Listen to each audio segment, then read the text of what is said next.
Най-важното, което мога да отбележа, е, че всички хора тук, независимо дали са представители на държавата или са представители на неправителствения сектор, знаят идеално своите рамки на компетенциите си и не излизат никога от тях. Освен това са абсолютно убедени в това, което вършат, в крайната цел, която искат да постигнат.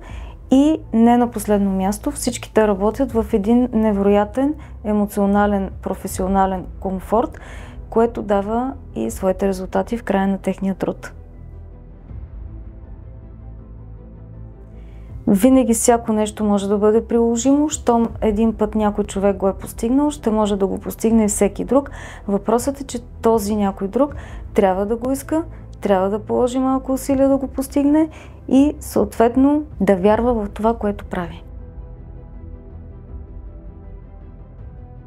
Да има синхрон между всички, които носят отговорност за сигурността на участниците в движението по пътищата, от майката, която трябва да вярва в това, че детето й трябва да бъде поставено под някаква форма в защита и ако тази защита зависи от самата нея, да я осигури за детето си, до всички онези, които се грижат тази защита да бъде приложима, да бъде практична, използваема, достъпна за хората и, разбира се, не на последно място, всички онези, цялата държава, от които зависи да бъдем защитени. И като заключение на всичко това, ако обществото ни не вярва, че трябва да положи само усилия да бъде защитено, няма как да очаква държавата сама да ги защити.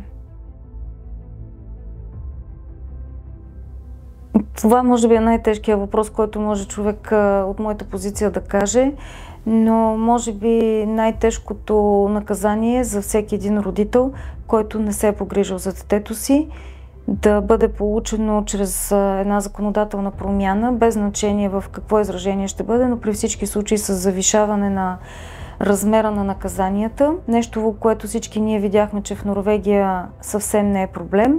Никой тук не се интересува от това дали глобата е безкрайно висока, дали броят на отнетите точки ще бъде много голям. Тук всеки смята, че именно голямата глоба, големият размер на наказанието възпира нарушителя да нарушава.